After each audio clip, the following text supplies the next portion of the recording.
આકાશવાણી ભુજ પ્રસ્તુત છે અખબારોની હેડલાઇન્સનો કાર્યક્રમ હેવર હેવર.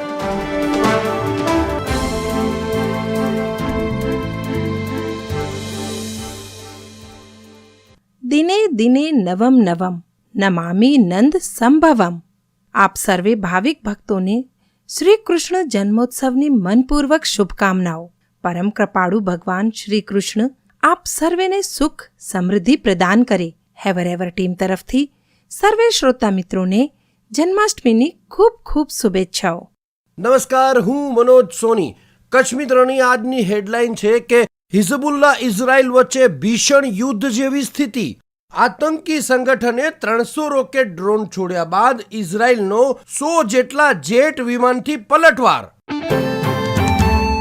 કચ્છ મિત્રના છેલ્લા પાને સમાચાર છે. શ્રાવણી સાતમે મેઘ મલ્હાર. કચ્છમાં 1 થી 2.5 ઇંચ.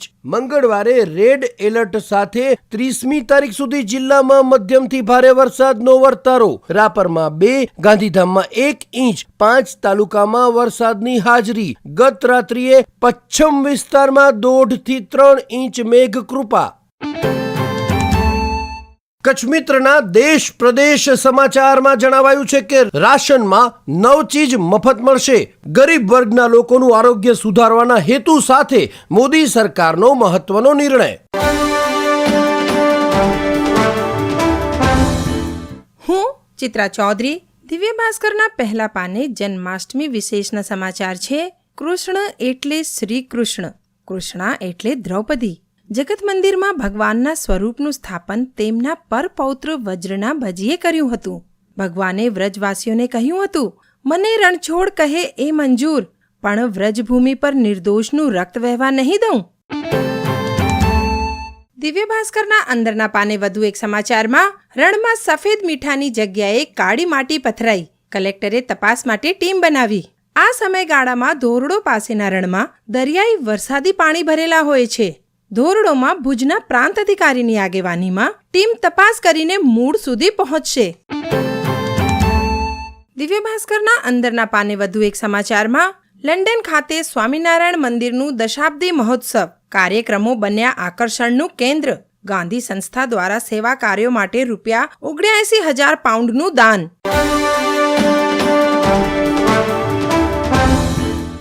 હું કેવિન સોની. સંદેશના અંદરના પાને સમાચાર છે. ભુજમાં વડાપ્રધાન નરેન્દ્ર મોદીની વર્ચ્યુઅલ હાજરીમાં લખપતિ દીદી કાર્યક્રમ યોજાયો. વિવિધ યોજનાઓનો લાભ લઈ મહિલાઓને સ્વનિર્ભર બનાવવા આહ્વાન. સંદેશના સ્પોર્ટ્સ પેજ પર સમાચાર છે. 23 વર્ષમાં પહેલી વાર પાકિસ્તાનનો ટેસ્ટમાં બાંગ્લાદેશ સામે પરાજય. પહેલી ટેસ્ટમાં બાંગ્લાદેશે પાકિસ્તાનને તેના ઘરમાં જ 10 વિકેટે ભૂંડી રીતે હરાવ્યું. બાંગ્લાદેશે જીત માટેના માત્ર 30 રનના ટાર્ગેટને વિના વિકેટે પાર કર્યું હતું. સંદેશના છેલ્લા પાને અન્ય એક સમાચાર છે. ખાવડા પંથકમાં 2, રાપરમાં 2 અને ગાંધીધામમાં 1 ઇંચ વરસાદ. ભચાઉ શહેર તથા તાલુકાના ગામોમાં રાત્રે વરસાદથી પાણી વહી નીકળ્યા. ભુજ, માંડવી, મુન્દ્રા સહિતના વિસ્તારોમાં વાદળછાયા વાતાવરણમાં ઝાપટા.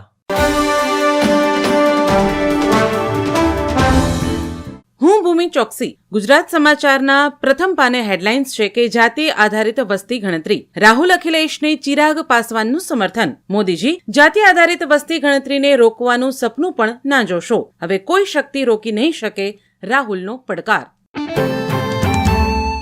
ગુજરાત સમાચારના છેલ્લા પાને આ સમાચાર છે કે મેળાની મોજ. ભુજમાં સાતમ આઠમનો મેળો પૂરબહારમાં. ગામે ગામથી લોકો ઉમટ્યા. હમીરસર તળાવમાં નવા નીર જોઈ કચ્છીઓ મલકાયા. છેલ્લા પાને અન્ય એક સમાચાર છે કે નર્મદા ડેમમાં પાણીની વિપુલ આવક. 15 દરવાજા પ્રથમ વાર જ ખોલાયા. સાંજે ડેમની સપાટી 135.40 મીટર થઈ. 3.45 લાખ ક્યુસેક પાણીની જાવક. નદી 2 કાંઠે વહેતી થઈ.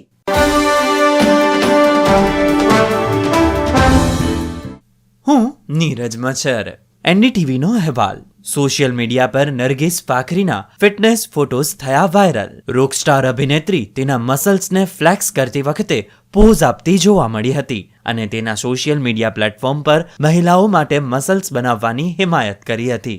નરગિસે તેના ઇન્સ્ટાગ્રામ હેન્ડલ પર કેટલબેલ વર્કઆઉટ કરીને તેની ફિટનેસ જર્ની માટે સમર્પિત એક પ્રેરણાદાયી પોસ્ટ શેર કરી કેપ્શન સાથે લખ્યું, મસલ્સ બિલ્ડિંગ દીર્ઘાયુષ્ય માટે મહત્વપૂર્ણ છે, ખાસ કરીને મહિલાઓ માટે.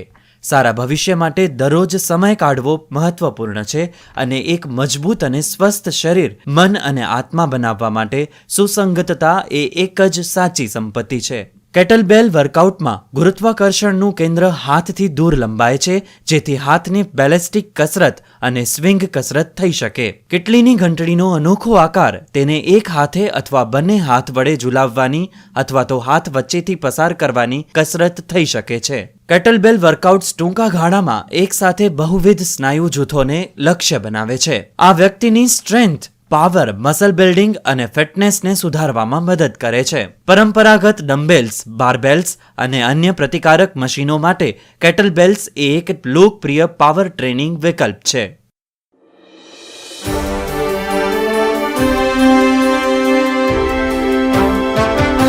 અખબારોની હેડલાઇન્સનો કાર્યક્રમ હેવર હેવર